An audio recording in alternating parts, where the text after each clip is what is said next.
J'ai du mal à accepter cette notion d'unité de l'opposition. J'ai du mal. Vous parlez de quoi, de l'unité de l'opposition?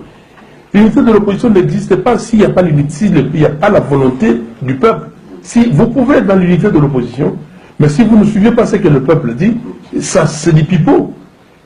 Alors, vous nous demandez de nous réunir avec des gens qui sont des valets des Kabila, avec des gens qui font la volonté des Kabila.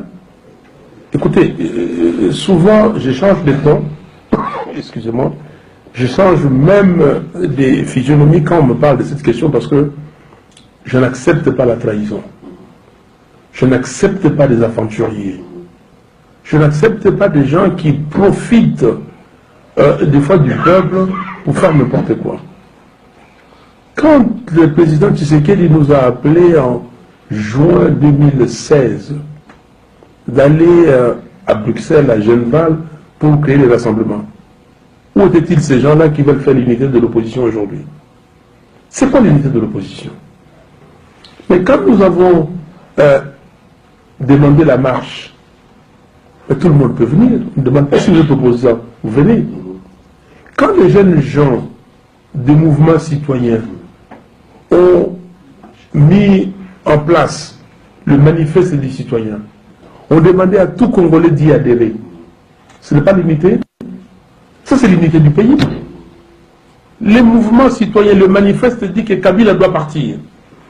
Qu'est-ce qu'il y a mieux que ça? Qu'un groupe de politiciens? Et là, vous êtes toute la nation réunie autour de ça.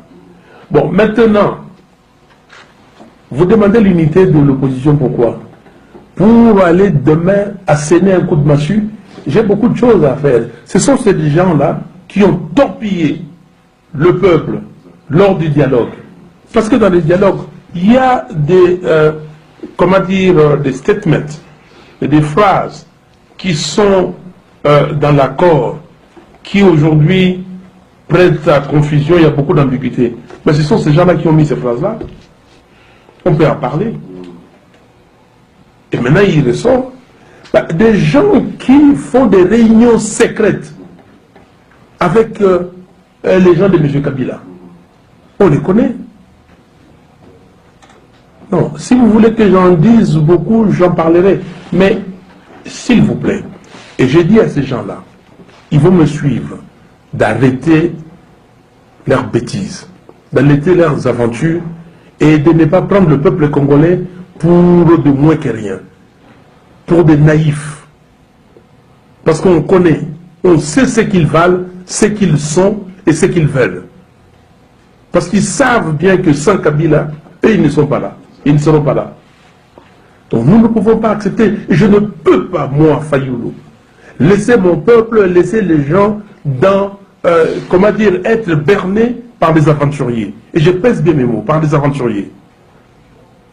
On n'est pas venu ici pour plaire à qui que ce soit. On n'est pas là pour... comme nous ne sommes pas des masos, nous ne sommes pas des gens où je passe là-bas pour des balles parce que je veux me faire passer pour un martyr. Non. Alors, quand les gens viennent, ils disent c'est l'unité de l'opposition. Mais l'unité de l'opposition, c'est l'unité du peuple. Le peuple veut quoi? Alors, travailler dans le sens du peuple. Alors, vous allez vous réunir. Vous êtes combien d'opposants? 100. Quand vous vous réunissez 100, qu'est-ce que ça veut dire 100? Vous êtes 200? 200 par rapport à 85 millions de peuples congolais, ça veut dire quoi? Tous ces peuples-là qui réclament partout, tous ces gens-là qui sont déplacés à Beni, tous ces gens-là, parce que M. Kabila avait poussé les gens dehors et installé d'autres peuples. Vous trouvez ça normal? Et vous l'aidez. Si M. Kabila est là aujourd'hui, c'est grâce à qui? Grâce à ces gens-là. Donc alors, arrêtez des bêtises. Arrêtez s'il vous plaît.